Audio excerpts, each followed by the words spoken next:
وعلیکم ورحمۃ اللہ وبرکاتہ۔ دیکھیے، پہلے آپ اس بنیادی فرق کو سمجھیں کہ علم جو ہے ایک تو ضروری علم ہے کہ جو دین کی بنیادی ضروریات عقائد اور عبادات کی ہیں، طہارت کے مسائل، نماز کے مسائل اور دوسری چیزیں جو ہر شخص کے لیے اس کے دینی واجبات کی ادائیگی میں ضروری ہیں، تو وہ ہر شخص کے لیے سیکھنا لازمی ہے۔ اب وہ کسی استاد سے سیکھتا ہے، کسی چھوٹی موٹی کتاب سے سیکھتا ہے، یا کہیں سے بھی سیکھتا ہے، اس کے لیے وہ لازمی اور ضروری ہے۔ تو یہ تو ہو گیا ضروری علم۔ ایک ہے تفصیلی علم۔ اب جو تفصیلی علم ہے اس کو حاصل کرنے کے لیے بنیادی طور پر اس کو بھی دو طرح کے علوم ہیں کتاب و سنت کے۔ ایک تو وہ ہیں کہ جن کو ہم علوم عالیہ کہتے ہیں۔ اعلیٰ بمعنی ذریعہ، ٹولز، یعنی کتاب و سنت کے علوم کو سیکھنے اور سمجھنے کے لیے جو بطور ٹول کے اور ذریعے کے اور آسانی کے سیکھا جا سکتا ہے، جیسے نحو صرف کا علم ہے، اور اسی طریقے سے بلاغت اور بیان کا علم ہے۔ تو یہ وہ علوم ہیں کہ جن کے ذریعے ہم کتاب اللہ اور سنت رسول اللہ کو سمجھ سکتے ہیں۔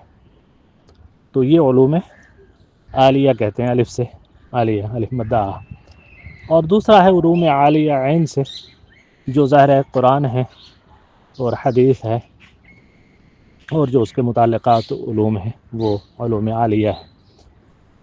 تو مدارس میں جب طالب علم داخل ہوتے ہیں تو اس ڈسپلن سے پڑھتے ہیں، اور ان کا درس نظامی ہے، اس کے تحت ان کو تدریجی طور پر گریجولی علوم عالیہ سے شروع کرتے ہوئے علوم عالیہ کی طرف لے جایا جاتا ہے، اور پھر جا کے علم کی تکمیل ہوتی ہے۔ اور پھر ان مدارس کے نصاب میں اس چیز کی ترتیب موجود ہے کہ کون سی کتابیں اہم ہیں، کون سی غیر اہم ہیں، کون سی پوری پڑھائی جا سکتی ہے، کون سی کتاب کے منتخبات پڑھائے جا سکتے ہیں۔ تو اس میں کوئی شارٹ کٹ نہیں ہے، یہ علم ہے، اور یہ علم اپنا وقت بھی مانگتا ہے اور توجہ بھی مانگتا ہے، اور علم جو ہے اپنا بعض حصہ اسی وقت دیتا ہے جب آپ اپنا کل حصہ اس کو دے دیں۔ تو ایک تو یہ تمہید آپ سمجھ لیجئے کہ جس کی روشنی میں آپ کے سوال کا کچھ نہ کچھ جواب ملتا ہے۔ اس کے بعد آپ نے پوچھا ہے کہ تفسیر کی اہم کتابیں کون سی ہیں۔ دیکھیے، تفسیر میں بھی جو منہج ہے مفسرین کا وہ اہم ہے اسے سمجھنا، کہ کچھ قرآن کریم کی اثری تفاسیر ہیں۔ اثری تفسیر یا تفسیر بالمعثور یا جس کو کہا جاتا ہے، اس کا مطلب یہ ہے کہ قرآن کریم کی تفسیر کو قرآن کی آیات سے ہی کیا جائے، اور اس میں جیسے اصول ہے کہ القرآن یفسر بعضہ بعضا، کہ قرآن کا ایک حصہ دوسرے حصے کی تفسیر کرتا ہے۔ تو چنانچہ قرآن کریم کی تفسیر کے لیے قرآن کا ہی حصے، اور پھر اس کے بعد تفسیر جو ہے حدیث نبوی کے ذریعے، اور پھر حدیث نبوی میں جو کچھ تفسیر کے روایات ہیں ان سے حدیث کا مطلب سمجھا جائے، یا پھر قرآن کا مطلب سمجھا جائے، یا پھر وہ جو مفسرین کبار مفسرین ہیں، حضرت عبداللہ ابن عباس رضی اللہ تعالیٰ عنہ، حضرت عبداللہ ابن مسعود رضی اللہ تعالیٰ عنہ، تو ان حضرات کے جو تفسیری آثار ہیں، اور ان کے شاگرد حضرت مجاہد، حضرت اکرمہ وغیرہ، ان آثار کی روشنی میں قرآن کریم کو سمجھا جائے۔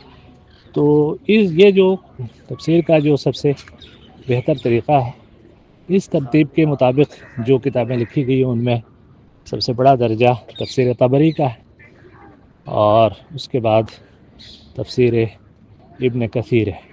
تو یہ دو بڑی کتابیں ہیں، اور پھر اسی میں تفسیر الاحکام بھی ہوتا ہے۔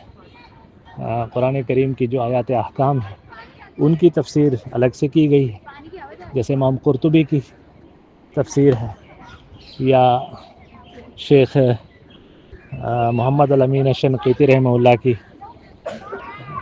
تفسیر اضواء البیان ہے۔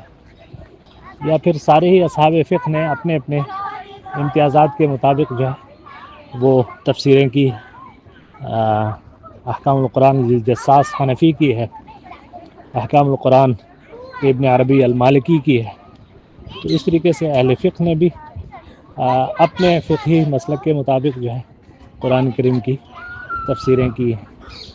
تو یہ بھی جو ہے گویا ایک تفسیر کا ایک اسلوب اور طریقہ ہے. تو تیسرا ایک طریقہ ہے جو یعنی دوسرا بڑا جو مین طریقہ ہے تفسیر بالمعقول کا. تفسیر بالمنقول، تفسیر بالمعصور، یہ آخری تفسیر ایک طریقہ ہو گیا. اور دوسرا ہو گیا تفسیر بالمعقول یعنی عقلی تفسیر. عقلی تفسیر میں عام طور پر کلام عرب سے استفادہ کیا جاتا ہے، اور دوسرے مختلف آج کے دور میں قرآن کریم کی سائنسی تفسیر، قرآن کریم کی اور مختلف قسم کی جو چیزیں آ رہی ہیں وہ قرآن کی دوسری متداول تفسیرات ہیں. تو یہ ہے اس کا ایک اوور ویو. اب آپ نے اس میں جو لوگ جنہوں نے مدارس سے درس نظامی سے نہیں پڑھا ہے تو ان کے لیے یہ کافی ہے کہ وہ استفادہ کریں جو اردو کی اہم متداول تفاسیر ہیں. یا تو تفسیر ابن کثیر کا اردو ترجمہ جو ہو چکا ہے وہ جہاں ملے تو وہ بھی ایک اچھا چیز ہے. اسی طریقے سے تفسیر احسن البیان ہے حافظ صلاح الدین یوسف صاحب کا. ایک تفسیر عبدالسلام بھٹوی صاحب کی ہے، وہ بھی ایک بہت اچھی تفسیر ہے. تحصیل القرآن ہے عبدالرحمن کیلانی صاحب کی، یہ بہت اہم اور اچھی تفاسیر ہے. تو اسی طریقے سے حدیث میں آپ سیاستہ تو سب کے علم میں ہے چونکہ اس میں